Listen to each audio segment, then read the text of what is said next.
This episode is brought to you by our partner, Ice Barrel.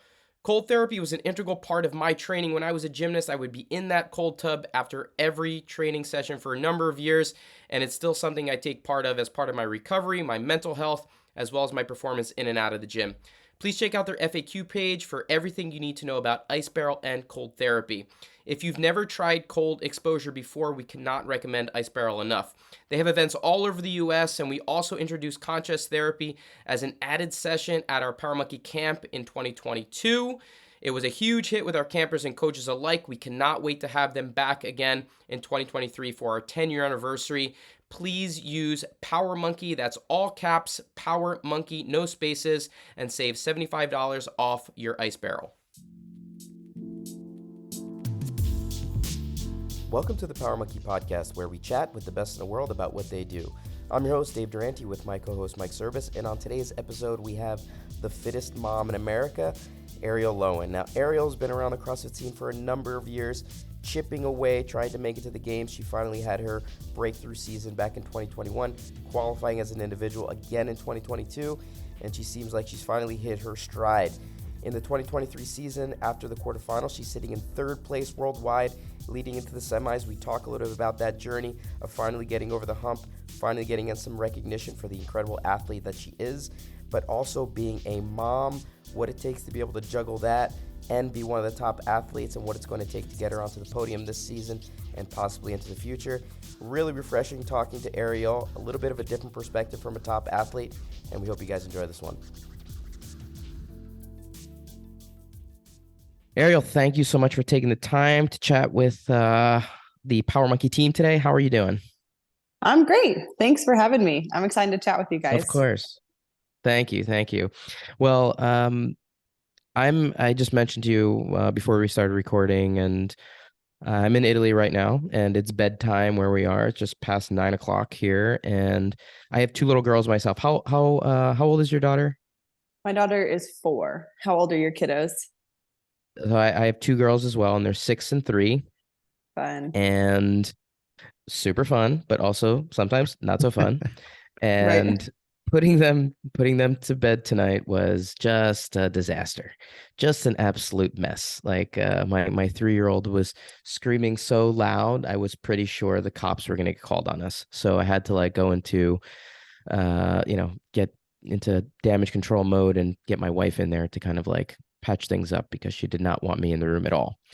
And I was rushing back in here and jumping on to speak with the fittest mom in America. And when I was jumping on, I was like, you know what? I bet you there's some parenting tips that I can learn from Arielle. And I want to just jump right into parenting with all that you have going on, because as an athlete at your level, and I know you've chatted about this, but I want to just spend a little bit of time on the challenges that come along with everything that you try to do. When I was an athlete, I was like, I can't even have a relationship. I barely see my family. This is the only way that I can succeed and achieve the goals that I have. First of potentially multiple questions, but for you seem to have gotten better once you had children.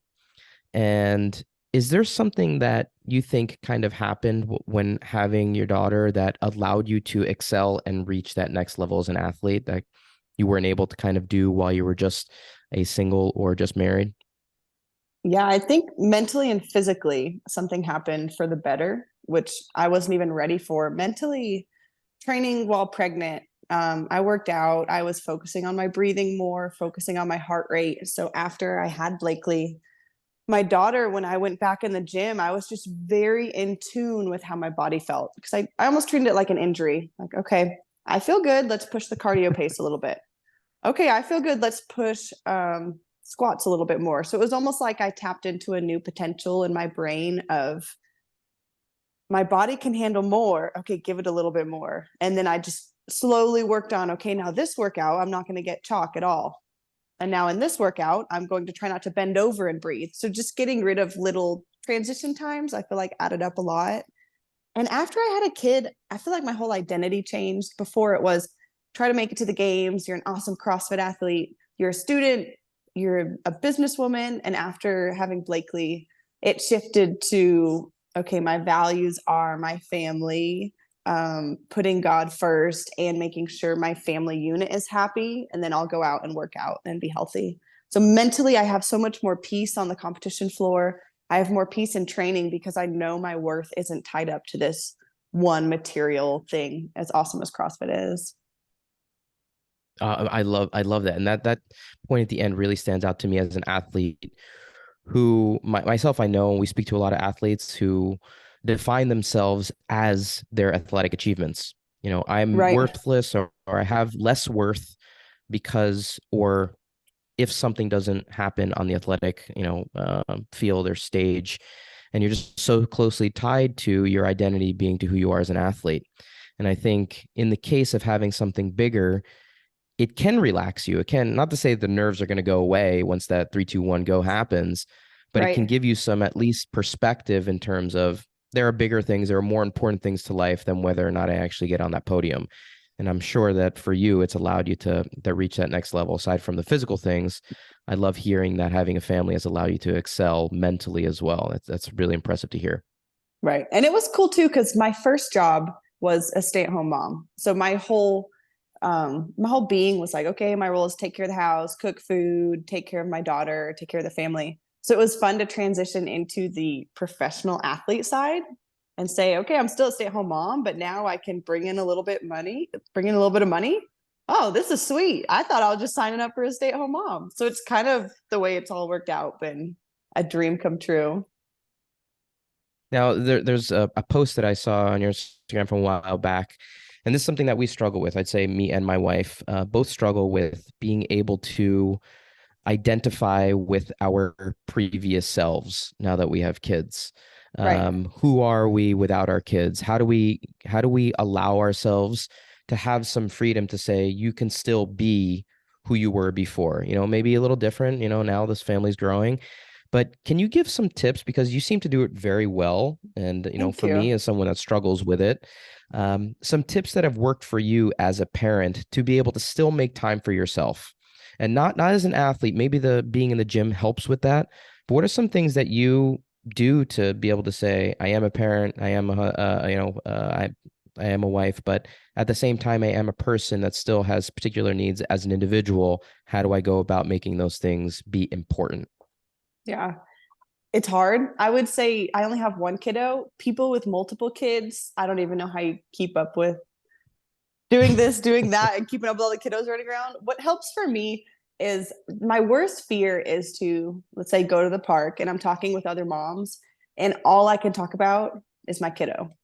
Because I've had that happen and I'm like, oh my gosh, how do I get out of this conversation? Like, I want to talk to you human to human. I don't care that your kid woke up 5 times throughout the night and then you changed their diaper and this happened. I'm like, please just talk to me about like a person things. So I never want to be that individual. So I really had a reality check and I was like, okay, if I don't want to be that person, I don't want to only be able to talk about CrossFit. I've got to broaden my horizon. So now I try and read a book a month. So I have something I'm constantly learning or talking about a book. If somebody wants to talk about a book, I really enjoy, this is going to sound goofy, but like cars and cleaning my car. And I like it to look pretty. So that's something I could talk to other people about. I enjoy baking. I enjoy cooking. So I just try and find little things that I enjoy doing. And then I try and just like grow on that. Like I do not enjoy, like what's a good example? I don't enjoy like art or little tedious activities. Tried it, like people were making crocheted blankets and that's just like not for me. So you definitely have to have trial and error and just honestly Google hobbies. Try a hobby. If you don't like it, try something else. So on the car side, you like cars? What kind of I car do you do. have? I actually just upgraded. So you caught me at a good time. I just upgraded to the Mach E. It's all electric. It's a Oh, Oh, my nice. Ford. my wife's mom just got one. Oh my gosh. And yeah, it What was color? so it was kind of funny. Her husband just retired. So he wanted to like treat them both to two new cars, and he had I'm so Dave said he's in Italy, I'm in Germany, so I have German Oh, in-laws. wow. So they're like car fanatics as well. So I think he was set on like an Audi or a Mercedes. But Okay. my mother-in-law saw the Mach E and was like, oh, that's awesome. Like, I want that. He's like, no, that's stupid. Well, then he started to look at it and he's like, all right, fine, you can get it. Well, then he saw that her car was bigger than his car.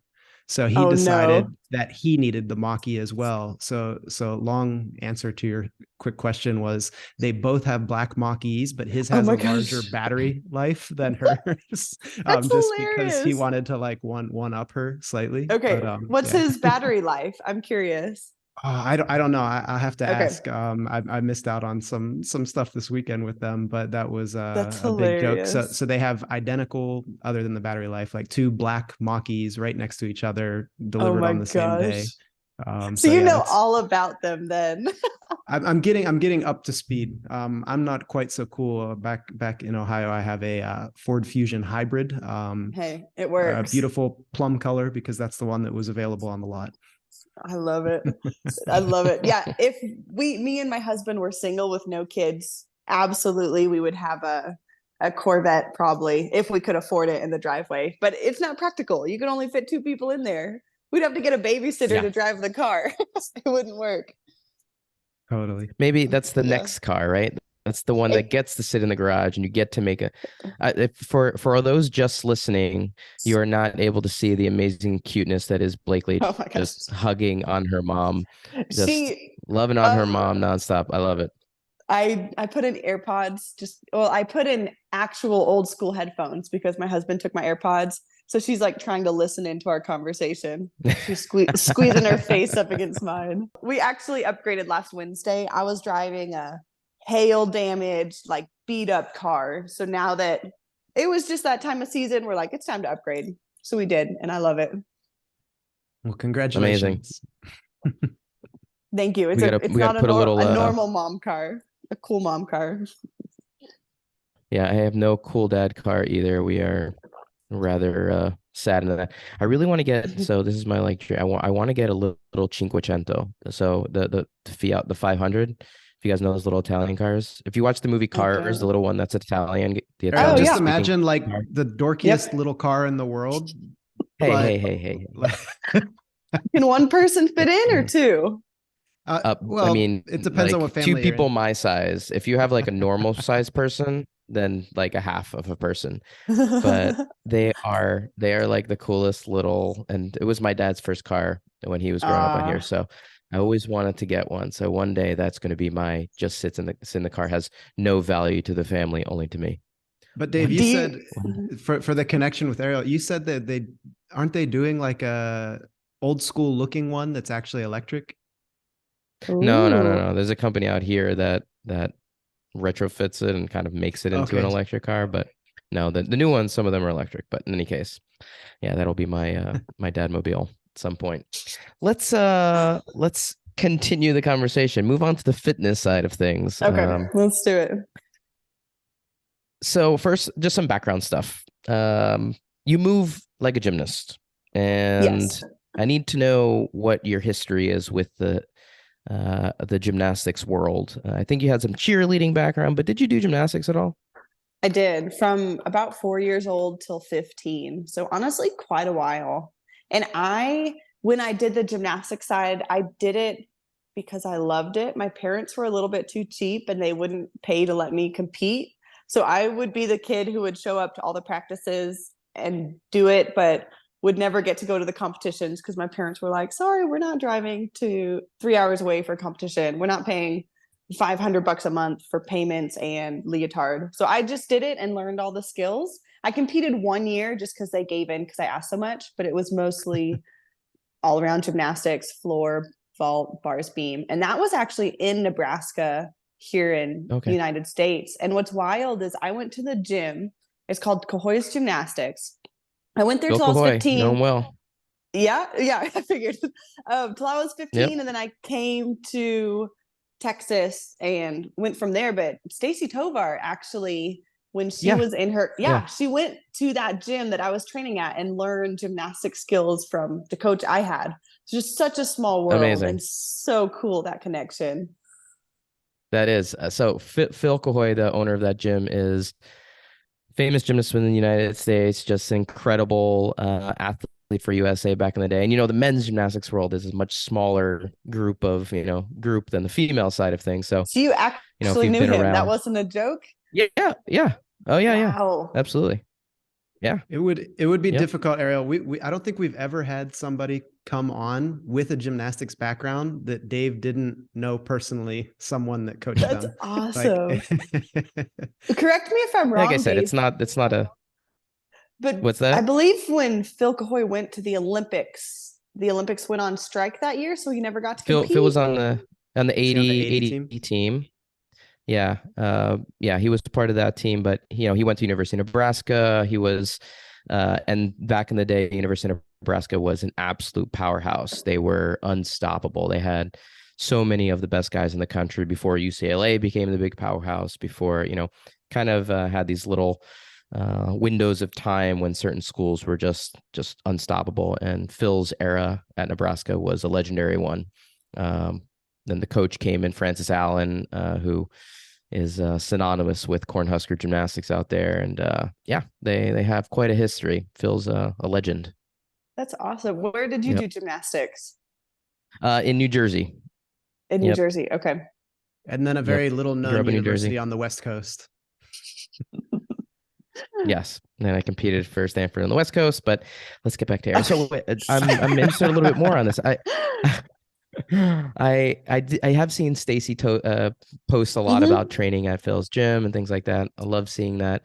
But from 15, then you transition to cheerleading? Is that kind of, or did you do them simultaneously? Because we see that happen a lot, didn't want to compete anymore, different things kind of take hold. How did you get in the cheerleading world?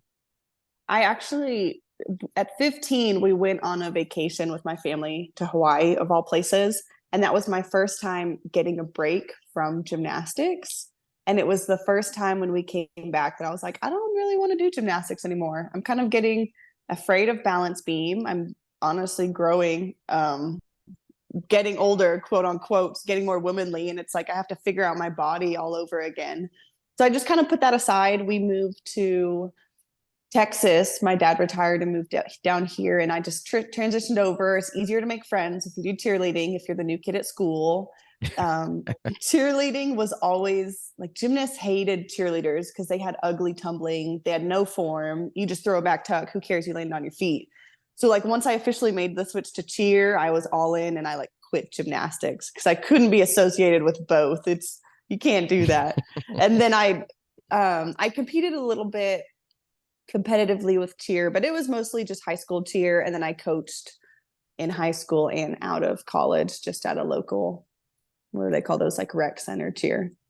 Yep. And then I did run track in high school. So I did one fake sport and one real sport. Wait, which one was the fake sport in that? Yeah, I was going to say that depends on the beholder.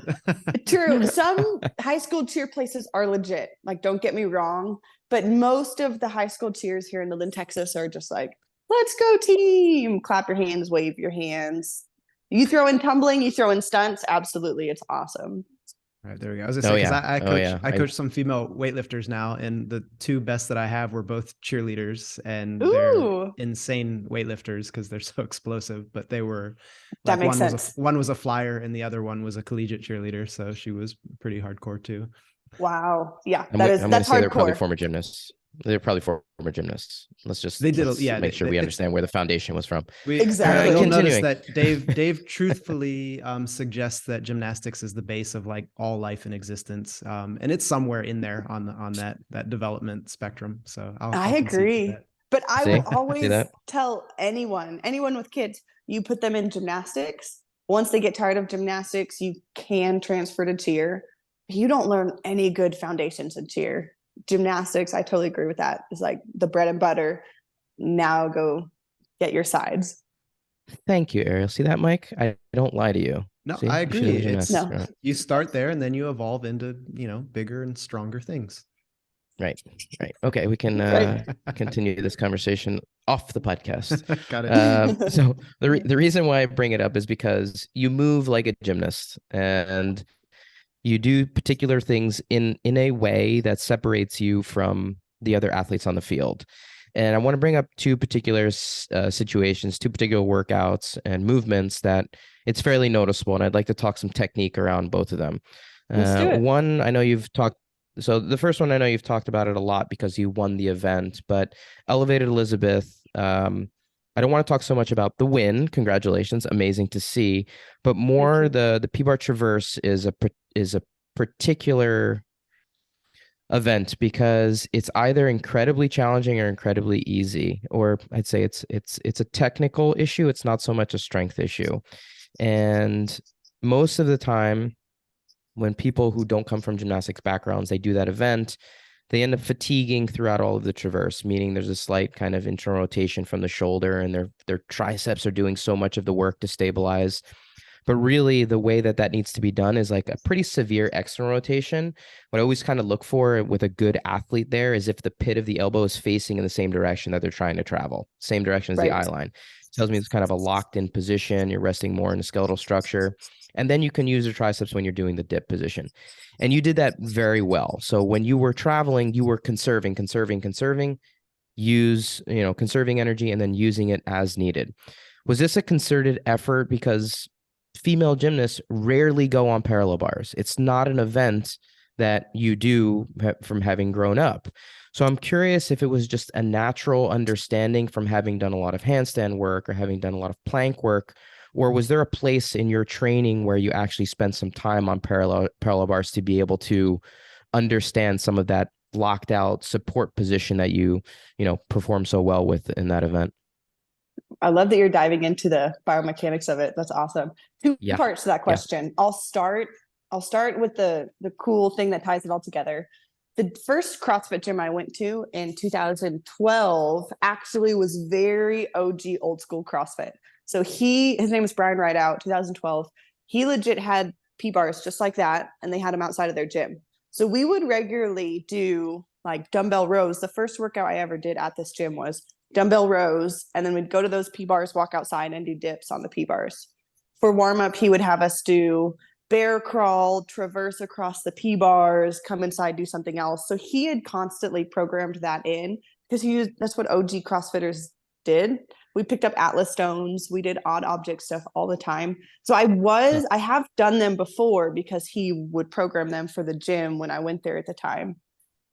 But I would just say, I do feel like growing up in gymnastics helps a lot because you understand, like when I handstand walk, I understand the position of, if I keep my head tucked, I am in a stronger position because I'm stacked, everything's on top of me. As soon as you let your head go out and you start to handstand walk, you're just in this horrible position arched. So I've had some. I don't want to get too much into that because that's my second question. That's my second question. So I won't get into that because I have a good analogy. But I would say I'm very thankful. My body kind of figures out things as I go very naturally. So I learned really quick as soon as I jumped up on those P-bars, if I keep my arms as straight as possible, elbows forward, and I just shimmy my shoulders, I'm not fatiguing my triceps at all. If you go back and watch replays of people who try and take those big steps and you see that arm bend, you're automatically putting more stress on your triceps and bigger muscles. So I learned really quick. It was just like, kick your legs and shrug your shoulders. Then it was like, wait, why is everybody slowing down? This is fun. This isn't even that bad. This is where you rest. So I was just very thankful. My body just kind of took over, and what I had grown up doing kind of worked.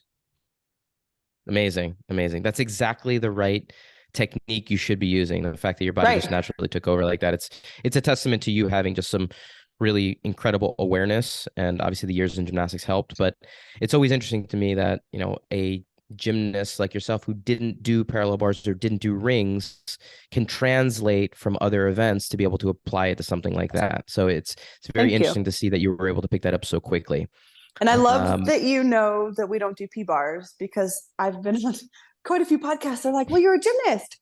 Of course you won that event. And I'm just like, girls don't do that. It's like, look at Olympics. Well, the same thing with rings. I brought this up on a podcast before. I teach at a kids gymnastics camp where we host our Power Monkey Camp Flip Fest. And so I've been doing it for almost 20 years now, going to this camp in the summers and helping out these kids. It's amazing, just a great camp. If you have a kid and you want to put him in a gymnastics camp, take him to Flip Fest in the summers in Tennessee. But what I've noticed over the years since CrossFit has continued to explode is that there's an open gym period during the day where the kids can go to any event they want. So it's all structured. You have 50 minutes, rotate, rotate, rotate.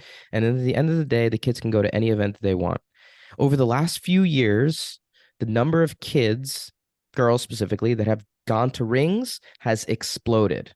Absolutely exploded. Like when I first started going there, none of the girls would ever go to rings. And now there's lines like no boys, because the boys are sick of doing it in their sessions. And the number of girls that are jumping on rings is just incredible. And I think this is basically because of CrossFit. Their parents are doing it. They see strong women getting on the rings for the first time, and they say, you know what, this is something that I can do too. It's not just for guys. And I love seeing that. And my goal is, I talked about this with Cassidy Lansing-Werder when I was working with her back in the day. She wanted to be the first woman to do an iron cross. And I was like, you know what? That would be an awesome thing to follow. A CrossFit athlete or a woman who, that maybe does gymnastics, build up towards doing an iron cross on rings. So that's still a challenge out there to anyone who wants to take it on. Do it? She never ended up getting to it. No. Games training, dominated too much. But if there's any female athlete out there interested in taking up that challenge, I'm happy to assist and see if we can make that dream come true. I trust most of our female listeners, but just from seeing some of the male athletes that aren't so wise, just make sure you don't go and try those now. We've had we've had Dave like running across the gym after like an ambitious young male CrossFitter that's like, oh, rings, iron cross, and then they just want to like go into it. And Dave has to remind them that, Dave, you were in college before you actually did one, right? Yeah. Wow. 12 years of training before I did my first iron cross. So there's a process to it. You don't just jump and figure it out. What is the standard ligaments in college? You can't just do the iron cross. You have to hold it for a certain amount of time. Yeah, it's a very good question. So a little bit of quick. This is always interesting for all listeners, but there are a code of points which dominates our rules and regulations. Gets changed every 4 years. On the iron cross, all of our held positions have to be held for 2 full seconds. Okay. So 2 full seconds in the judge's mind. We always tell people to hold for 3 seconds. 1,000, 2, 1,000, 3, 1,000. And that means no movement at all. If you have any fluctuation, any tiny movement, there's a deduction to it. In some cases, you might not get the value of the skill. Now, there's something super interesting about the iron cross particularly. This will be a question for you, Arielle. How familiar are you with artistic gymnastics still? Like the points and deductions and all that? Like Simone Biles and watching the Olympic Games and things like that? Just the girls on the Olympic screen. That's it. Okay. So our code of points is rated from an A, which is like the most basic level movement, all the way up to now J level movements. And the J level movement is absolutely most advanced. Jade Carey from the US won the gold medal 2020 Olympic Games in Japan. She did a movement on floor that is now rated as a J level movement. It's a laid out triple double on floor. So 2 flips in the air, straight body with 3 twists. It's absolutely insane, bonkers. Wow. It doesn't seem like it should be humanly possible. Question for you. You get a prize if you get this correct. Oh, no. Along this A to J, where A is most basic, where do you think an iron cross falls from an A to a J? I would hope that it would be deeper into the alphabet. But I'm going to go with an E. E. Mike, do you remember what the correct answer is? It's A or B. What? It's a B level movement. B, yeah. You're kidding. It's a B level movement. So I always tell this as part of my course is to like give some perspective and not to like, crush people's souls. Right. But it is a process. Learning these movements is a process. So a B-level movement can take over a decade to learn. It's just crazy to think about the timelines, but it's a chipping away process little by little. One other little note on the iron cross in terms of technique for all the people listening out there, false grip, which you guys are using on most of your maybe strict muscle up work, strict pull work on rings. If you do an iron cross with a false grip, it's a deduction. Wow. So just like a short hold. So what you're seeing now, anybody interested in watching World Championships, Olympic Games, National Championships, watch the best guys in the world on rings. They'll do their iron cross now with straight hands like this, but their hand completely flat out, fingers extended, so that to show the judge that they don't have any false grip. It's freaking awesome. Wow. It's badass. There's only a few guys in the world that can actually pull it off well, but it's a way for them to show that they don't have any false grip and they're actually doing it at the highest level. So these little tweaks are just incredible. Very, very I had cool no stuff. idea. Very interesting. Yeah. Very Yeah. interesting. So nerding out on gymnastic stuff.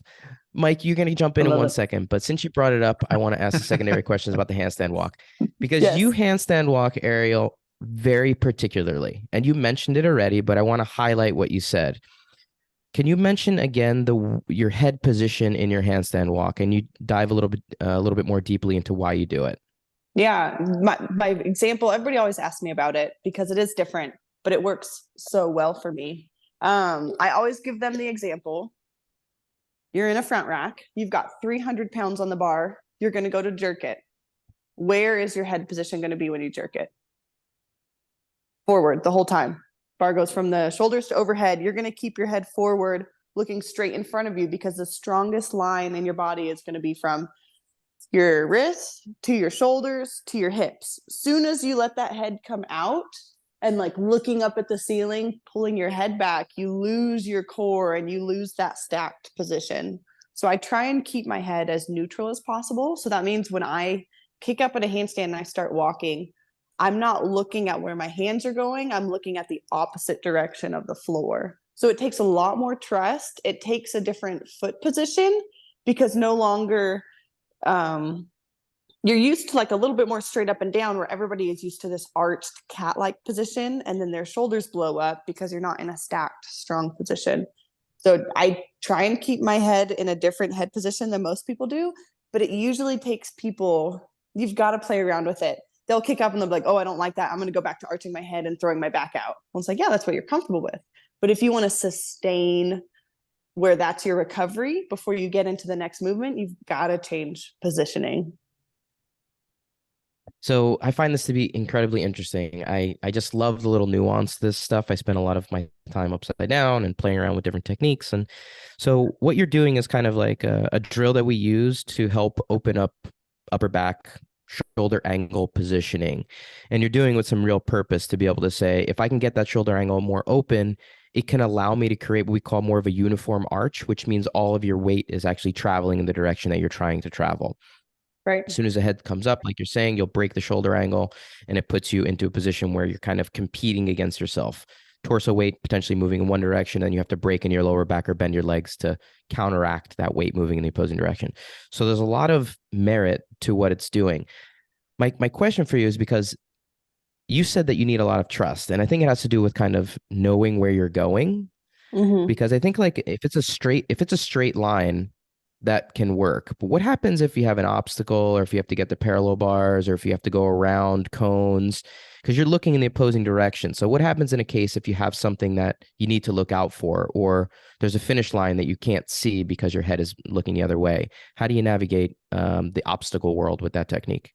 Right. Thankfully, I've done gymnastics many years, so I know how to like move head position, and my body position doesn't change. So I can gauge, okay, once I get close, I'll peek my head. Oh, I see the line, hands go over, I'm fine. Same with the obstacle. I'll start in that great head position, walk a little bit, peek. Oh, I still got more to go. Walk a little bit, peek, and then start stepping up, keep that head position. The head position out is only like my safety net. Okay, I'm not going to crash. Here's the obstacle, let me get over. But as soon as I'm on the down ramp of the obstacle, head position changes, I go back into that comfortable and then finish it out across the finish line.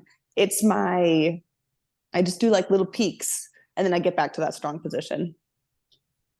Love it. Thank you. I appreciate the Yeah. explanation there. For all the listeners out there, it's going to take time to use the technique. You have to have a pretty high level understanding of being able to make those head adjustments. She's doing with purpose. She's doing with intention. There is a method to that technique. I love seeing it. And it was actually a really beautiful position to watch. So Thank you. awesome to see the former gymnast in you being able to take advantage of those events. Thanks. And anybody who's listening, I always tell people, you just have to get upside down. If you want to practice that head position, do it. It's going to take time, but you just have to get comfortable. Get upside down, practice it. 10 minutes a day, 5 minutes a day, just something for your body to get used to it. Absolutely. Music to Dave's ears.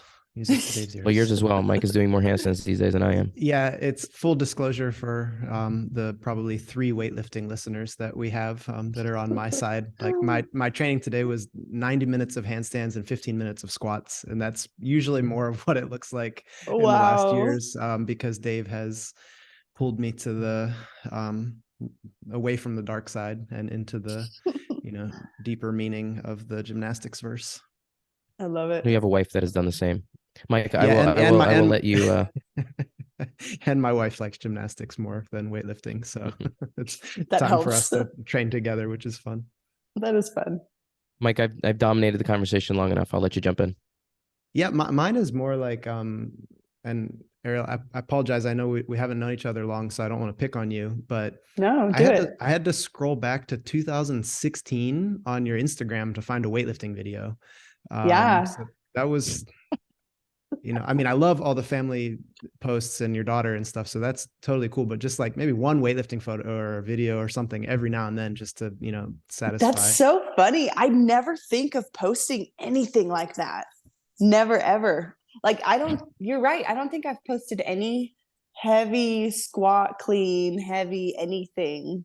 Unless it's CrossFit. It doesn't have to be heavy. I feel like you're a technical enough athlete that you can it could be 80% just beautiful technique, and you just like put a little emoji caption or something just for people to, just see that it's good. But I did like on the video that I found, your jerk. It makes sense, the analogy that you use with the jerk and the handstand, because your jerk is stacked so beautiful. And thank you. I love that. And how you even said with Dave, like, having that like neutral head position. And for a lot of people, you see it in handstands, it's like one way, everybody kicks their head, back, and it's overextended.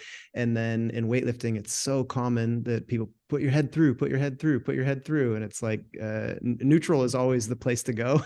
Like, if you can be neutral, then you can always vary a little bit one way or the other and take those peaks, like you said. So, I don't even have any weightlifting questions. I just affirm that it's nice to talk to an intuitive athlete that is thoughtful and mindful about how they move. It's really nice. Thank you. Well, you definitely made me think, because I'm always thinking of different things to post, because I have awesome sponsors, but I do have to post for them. And now I'm like, okay, maybe I need to step outside of the box and throw in some weightlifting videos. I never think of that. I mean, snatches. No, not that much. No. People like keep doing what you're doing. And you put the right music to it, right angle. Right. You're gonna exactly. get you're gonna get some engagement there. I'm just saying, like, love it. I came on here for content creation inspiration. There you go. So thank you. Just keep don't blame us if your engagement goes down after you take right. Yeah. So there's no delete. And then just one other point that I want to make is that you have to come to our camp at some point, because you'll be perfect for challenge night. So we do we have to rename it from Man Test. That's like a little bit. But we have a PBR. Well, that was the Khalipa original name for it. Okay, so basically we have like we were way ahead of the games. We had a P-bar traverse test with where you have to walk, dip, walk back, dip, and then what is it, from 1 to 5 and down, Dave? Wow. Yeah, Jason's original. You have to give him credit because he's the one that originally did it. It was 5 dips, traverse against real parallel bars. So the ones that you guys used at the games were the kids' parallel bars. I don't know if they told you that, but those were the Are they AAI, who is these. They're a little shorter, and the diameter of the bar is much smaller. So it's not the same diameter as a regular parallel bar. So it's a little bit different. And it was interesting to watch somebody like Fikowski, whose shoulders are as wide as a house, trying to traverse again on a set of parallel bars that weren't adjustable. They were just fixed to a particular distance apart, and you just good luck staying between those rails. So I'd like to see some adjustable parallel bars for those bigger athletes out there to be able to take advantage. But the actual competition or the test is 5 dips, walk, traverse forward, 5 dips, traverse backward, 4, 4, 3, 3, 2, 2, 1, 1. So you just Wow. continue, try to stay on the bars with a forward and a reverse traverse, counting down 5, 5, 4, 4, 3, 3, 2, 2, 1, 1. So that's the test. We've had a I lot of love athletes it. over the years give it a try. It's been a Yeah, challenge that for a one's lot of games athletes. I believe always it. fun to see. Yeah, the stud guys that are overconfident going into it, and then we've had a Yep. few female athletes that did really well on it because they're probably more Yeah. technical. But we definitely Interesting. the handstand. We have a handstand relay race Okay. that everybody that's been to camp, they see a different Dave Durante in that because they just see his competitive fire relit in that moment. But Can we're you, It's not just me. It's searching not just me. for the It's not just fastest me. It's handstand everybody. walkers. can And we've got you have you raced Brandon, Dave? Brandon who? Danielle Brandon? Oh, she no, did it. Danielle was at camp with us last time. Yeah, was she She on was at your last team or camp. was she on the other team? She was on my team, actually. She was And you on my guys team. lost. Well, I don't know if we lost. Let's call it a tie. Yeah, it's still in deliberation right now. Dave's in denial, but the other team had Jordan was on the other like, team, so he's and the other no, team had like Danielle four is super Division fast. One Danielle gymnasts. does her handstand walk like you do, open She does. shouldered, like, yeah. She's The one of the examples I funniest- normally use as a. yeah, she's very good. The funniest thing, when she won the 2021 handstand walk event over all the obstacles, I was actually in her heat, and I was so naive because here I am thinking I'm a gymnast, I'm going to go fast. So we start the event and I hear the announcer talking, wow, look at how fast this person's going. Look at this, look at that. And I'm like, yeah, they're talking about me. They're talking about me. And then I kick down at some point and I look over and she had already gone like halfway down and back in the time it took me to go down. So hands down, she is absolutely the fastest in the game. But it was such a funny, humbling moment that like, oh, you thought? No, they're talking about someone next to you. So good.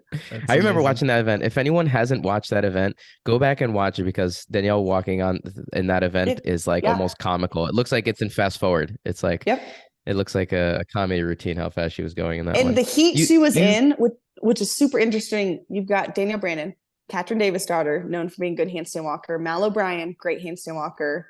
I feel like I'm a good handstand walker. So she was against good people and she still dusted all of us. Yeah, it was stacked. And that's, I really am hoping, I'm really hoping that we saw more, we see in the future more handstand sprints. Yeah. That's something I'd love to see. Just like a 30-meter sprint. You know what I mean? Let's see who's fast, take out some of the obstacles and let's just see some pure speed. So I'm interested to see if Boz ever puts that in there. I always every once in a while I throw out these like little things that I hope get put into the ether and somebody picks up, and every once in a while they become real. So that's one of the ones I'm hoping for next.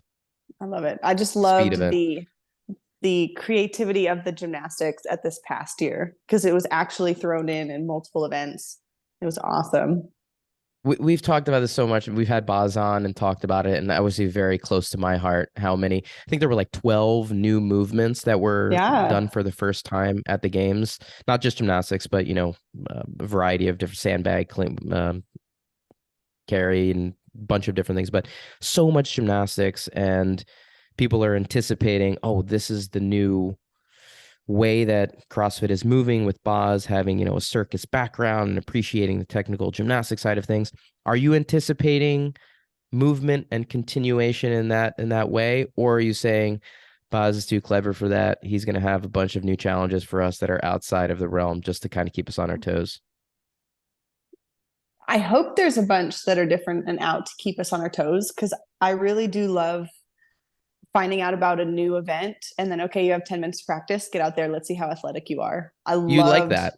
I love that. I feel like I thrive on that because it takes a lot for me to get anxious, nervous, and everybody backstage is freaking out when it's like, you can only do what you can do. You can practice it. And if you kind of know your stuff, if you practice handstands, walking up a wall to a block, like, you'll be fine. but I love the chaos that arises back scene, because if you can stay calm through the chaos, you're already going to beat half the field. As bad Now, as that sounds. Arielle, do you feel like that's a perspective that has developed in Oh motherhood? Did you yeah. have this before your daughter, or is this new? I'd say it's new. It's definitely Okay. new. Yeah. Yeah, it sounds Yeah. like it, because I mean I know now there's a handful of mothers that are at the games, which is pretty cool. But I Hmm. would imagine, yeah, that's probably an advantage you have. You're like, oh come on, you guys are like so in your bubble where everything needs to be Right. exactly right, and my life is chaos, and it's okay. Yeah, exactly. Same with like eating and food. People can be so meticulous. I'm like, I get all weekend to eat whenever I want. And if I want to eat at 3 o'clock and my food will be handed to me because I'm competing, like this is the dream. Whereas some people are just so meticulous with everything. You go to the games week, and it's like a little bit of like a vacation for you. You're like, oh, this is great. Like I have a little more Absolutely. childcare, like I'm getting fed and Yeah. taken care of. A week, it sounds so silly, but it's a week of uninterrupted sleep. Because like she's still at the age where she'll wake up throughout the night. I might have to do this. I might have to crawl in her bed to give her peace. But it's a whole week of rest and relaxation, a little bit of working out here and there, but it makes a difference. Dave, that probably sounds really enticing for Oh my you, huh? goodness. Like I'm so Yeah, go to the Mike and I are both games. yeah. Yeah. Go to the games. Just go to the game. Yeah. I hope my wife doesn't hear this, but I'm going on a trip tomorrow to Germany. Me and Mike are going to be at an event this week, and I'm going to be sleeping in a hotel for the next 5 days, and that is the thing I'm looking forward to the most. I can't Yep. wait to get into a bed and be able to sleep through the night That's because my so bad. 3-year-old comes into bed with us at like 2 in the morning every night. And my 3-year-old has a particular thing that she does. Let me know if this is familiar at all.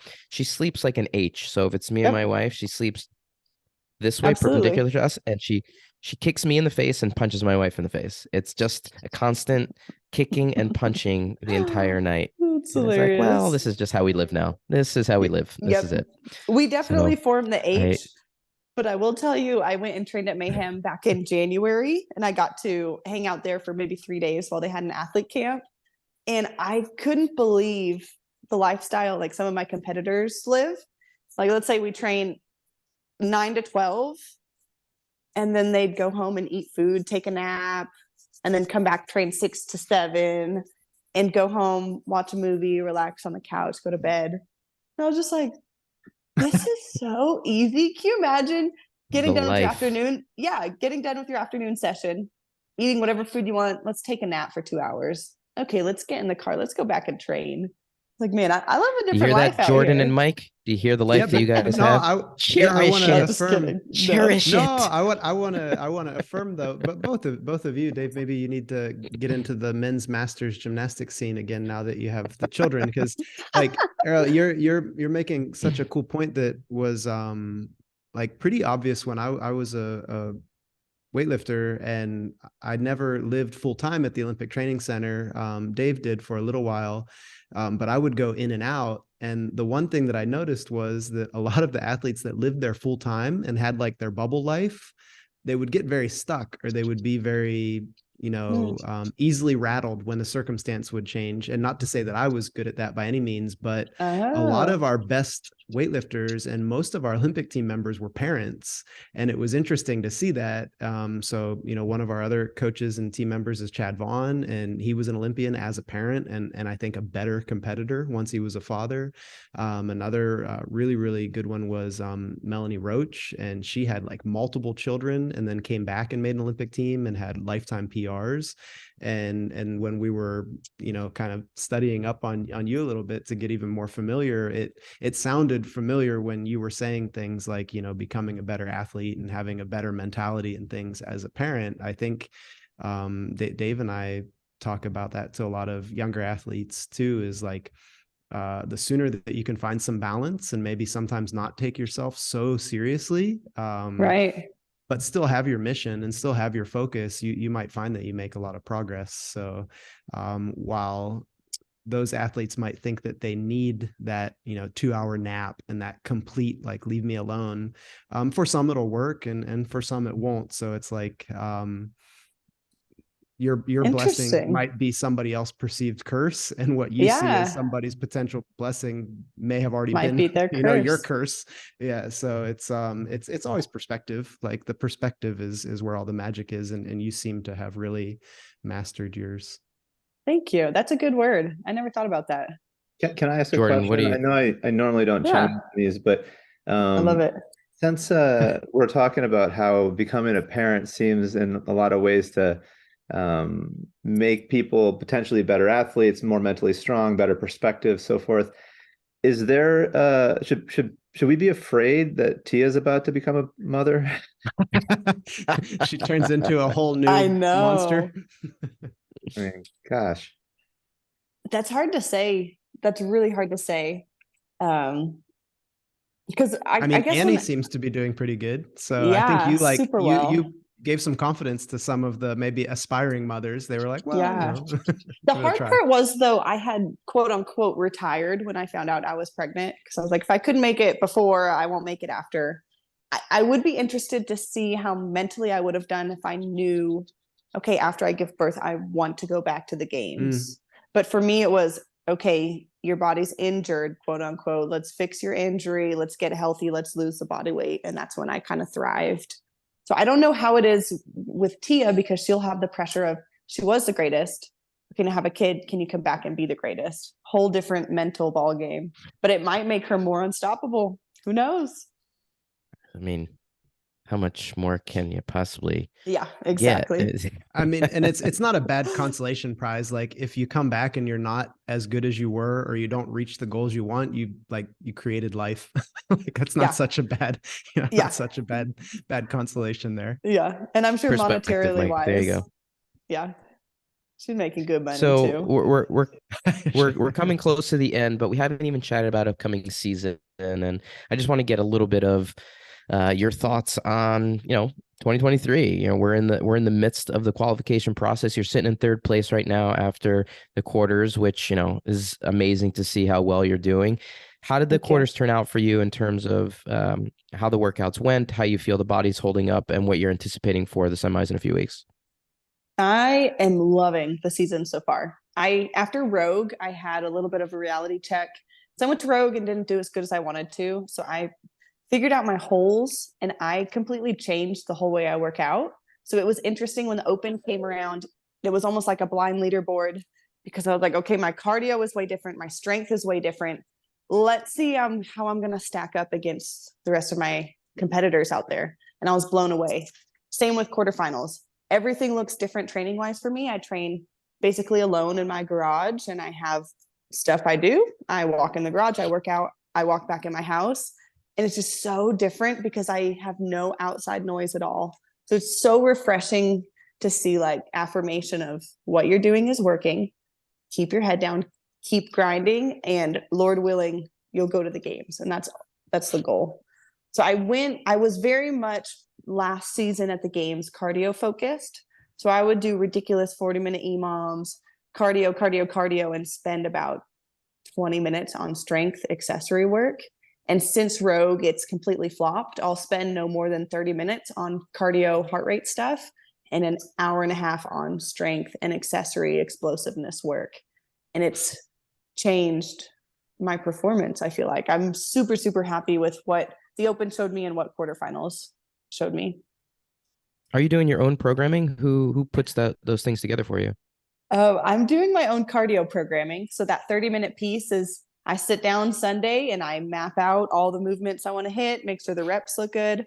And then I do have a strength coach who's actually the gym I went to in CrossFit Midland, who did the P-bar parallel traverse. Mm-hmm. I reached back out to him after Rogue. I hadn't talked to him for 5 to 10 years. And I was just like, wow. Hey, you are the best I know in the business. I don't want to say you're an OG CrossFitter, but he's not going to program 5x5 back squats, 5x5 bench, followed by 5x5 deadlift. He's going to say, okay, we're doing back squats today. You're going to drive a sled for 15 seconds, as heavy as you can get it, tempo back squats, followed by explosive, fast as you can back squats.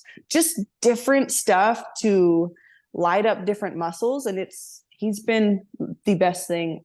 The best thing I ever did was reach out to someone as knowledgeable as him and ask for help. That's amazing. You've taken a very interesting approach to success. We speak to so many Yeah. athletes that, super teams and moving around the country, and, you doing in your garage, programming a lot of it by yourself, and, someone that's probably not programming for a lot of games athletes, getting knowledge from that. It's a very particular journey. And I think it's one that's super interesting, worth following. Thank you.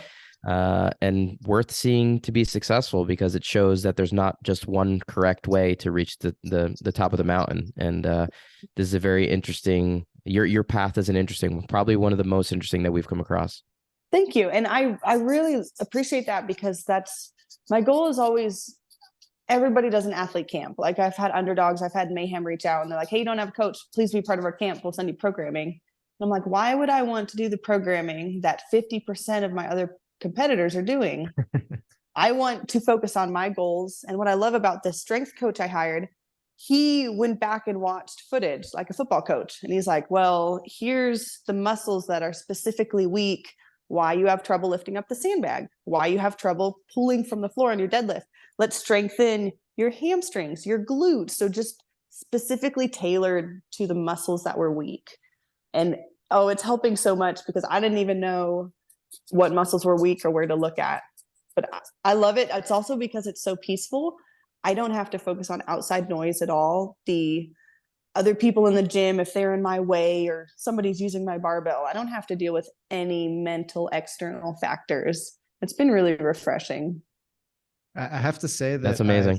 Without knowing your strength coach, I already love him, especially from what you just said. Awesome. Yes. Yeah. And you were just saying with, maybe struggling a little bit off the floor or picking up the sandbags, and then what he's having you do with the sleds and some tempo work. I didn't want to pick on you or ask you any questions about weightlifting, because you only had the videos from 2016, but you definitely looked like quite the grip it and rip it from the floor. Like, exactly. You had a big yank. Mm-hmm. So I think those tempo squats and some sled work is like dream scenario for you. So I'll be very excited to see some heavy lifts from you. Thank you. Yeah, it's way different, but it's so refreshing different. So refreshing. And nobody does stuff like that. I assume banded stuff, all of the good stuff. Yeah, it's tough. You're speaking Mike's language here. That do, but True. then you also have people that are afraid to rock the boat. But I think as an athlete, and again, kind of coming back to your learning experience from being a mother, probably is to go with the ebb and flow. So like, if something's not working, don't be afraid to change a little bit, and right, you probably get better. And if you don't, there's another change. Like, you can also like, it's not even a change, it's more just a progression of everything. So who's to say that the way that you were training before with the emphasis on cardio didn't allow for a nice base layer for what you're doing now? And don't discredit that either. And true. And like you said, Rogue, maybe that was just a good realization for you to be like, all right, now it's time to make a small change. And now we can see you get on the podium at the games. The goal is qualify for the games. After that, the goal is to go to the games. I try not to have like too unrealistic goals. Go to the games, top 10. I'm happy. Can't complain with that at all. I know I tell this to my husband, like, if the Lord wants me on the podium, he will put me there, because I know my ability compared to the others might not be there. So it would be an act of God for me to show up there, in my honest opinion. Well, we'll put some good vibes out there for you. There we go. Thank you. Just in case they help. Yeah, we'll definitely be cheering for you, Arielle. And we always like to put it out there. And the fact that you've been to Cookeville before and hung out with the Mayhem crew, we love those guys. And our camp is just 30 minutes down the road from Mayhem. So if you ever have it in your schedule to come and hang out with us at Power Monkey Camp, we'd love to have you as a guest. Yeah, well, Jared Graybill, I believe you met him. He was there at the last one. He's Jared, actually my agent. Yep. So you just let him know all the info and he'll relay it to me. Perfect. Yeah, we love Jared. He's a great dude, and we know he's doing great things in the CrossFit space. So we'd love to have him back. I mean, you guys can come out as a duo and come back out together. That'd be great. All right. Well, before we get you out of here, some quick questions for you. Some rapid fire, if you're cool with it. Let's do it. First one, what sport or discipline do you prefer, weightlifting or gymnastics? I think there's gymnastics. way too much of a pause here. Yeah, I would Dave have got to say nervous for a second there. gymnastics is definitely going to build more foundations. So I'd have to choose that one. Mike, that was a diplomatic answer. I'm taking the point, but she was very kind about that. And Yeah. one day I'm gonna have like a 5-minute handstand hold, and then I'm like, that's all from weightlifting because It depends. But If that'd be we're a lie. That talking would be a lie. base layer, like I would never put my daughter in a weightlifting class at 3 years old, but I would put her in gymnastics. That's my reasoning. See that? fair I'm enough. Learn sorry. your body I'm first. sorry. Learn your body first. Fair enough. Thank you. I'll take the point. Question number 2. Any guest that you think be great for us to have on as someone that you know, someone that you think would be a great interview for us? I love Alex Kazan. If you hadn't had her on, she's awesome. We Emily have not. Rolfe. We have not had Really? Alex on yet. Emily Rolfe. We just is had always Emily on a fun. couple of weeks ago. We just had She's actually going- the Emily Emily episode Rolfe's just came out last will- week. Yeah, it just went live. Oh, cool. And then, Yep. I mean, I'm friends with Danny Spiegel, but I know she is hard to get in touch with. But those are my We've had my her on friends from too. the West. Oh, No, sweet. Danny's. We love Danny. She's been to camp with us, and she's awesome. She's hilarious. Yeah. We are a big fan of Danny. Absolutely. Well, thank you for that. We'll see if we can get Alex on next. And last quick question for me. You mentioned reading one book a month now. What's the one you're reading currently, and would you recommend it to others? Oh, I will not recommend it to others. I didn't realize this, but it's definitely a rated R book, but it's called The Things We Never Got Over. And it's a great book, but I didn't realize it till I got too invested in the characters. It's very much like 50 Shades of Grey. So I don't recommend it but if you like that stuff, you're more than welcome to read it. But the book I always go ahead. I was just gonna say, as soon as you said that, I was thinking, I had a friend one time that I took to like a doctor's appointment or something, and she was reading that book and left it in the car, and I was like, I'd never heard of it. So I was like, oh, that sounds interesting. So I read like half the book. I was like, this is horrible. What? It's amazing though. Like, yeah, so yeah, maybe some people will take the recommendation. Yeah, some people might love it. The book I will always recommend is called The Silent Patient, and it's a thriller book, but it's about a girl who can't speak, and she goes in a psych ward. This guy's trying to figure out why she can't speak. Super good book. There's language, but nothing R besides that. Super good. All right. Nice. Awesome. We'll add it to the list. Thank you for that. Oh, Well, before you get you out of here, where can people follow up with you, find out what's going on? Do you have anything coming up that you want our listeners to know about? I'll be in Pasadena, California at the West Coast semifinal end of May.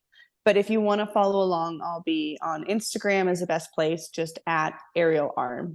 My former maiden name was Arielle Armstrong, which is the perfect CrossFit name ever. So it was Arielle Arm, and I just kept the handle. But now it's Arielle Loewen. So I say when I retired from CrossFit, I like officially gave up the Arielle Armstrong last name. And I was like, fine, I'll take this last name. But it all worked out. Sure, husband loves that. Yeah. Yeah, but Loewen is German. I don't know if there's a lot of Loewens over where. I'll investigate. I'll let you know. Okay, but he's Mennonite German, so they mostly originated whenever they came over and went to Mexico, and then they came up here. But he can actually speak German, so it's very interesting. He's one up on me. I'm still struggling through that.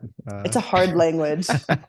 Mike's been there 15 years, has 8 words in his back pocket. No, I have not been there 15 years, but Dave is the bilingual guy on the crew, and I say, like, if I could combine the 10 words that I know from the 20 languages, maybe I could make my own language and get through. Mike is a man of the world, though. Well, Arielle, thank you so much for the time. I appreciate it. Your daughter is an absolute gem to sit there for an entire hour and not make a peep. She's awesome. Absolutely. Congrats on all the upcoming or the success up to this point, and the upcoming success in the 2023 season. We're going to be following along. Again, everyone check out Arielle at the 2023 semifinals out on the West Coast coming up at the end of May. For everyone else out there, please be sure to head over to powermonkeyfitness.com for services and upcoming events. Check out our Instagram pages for regular teaching and technical content at Power Monkey Fitness, at Dave Durante, and at Mike Service. On behalf of Power Monkey Fitness, we're your hosts. I'm Dave Durante with my co-host Mike Service. And until next time, thank you all for listening.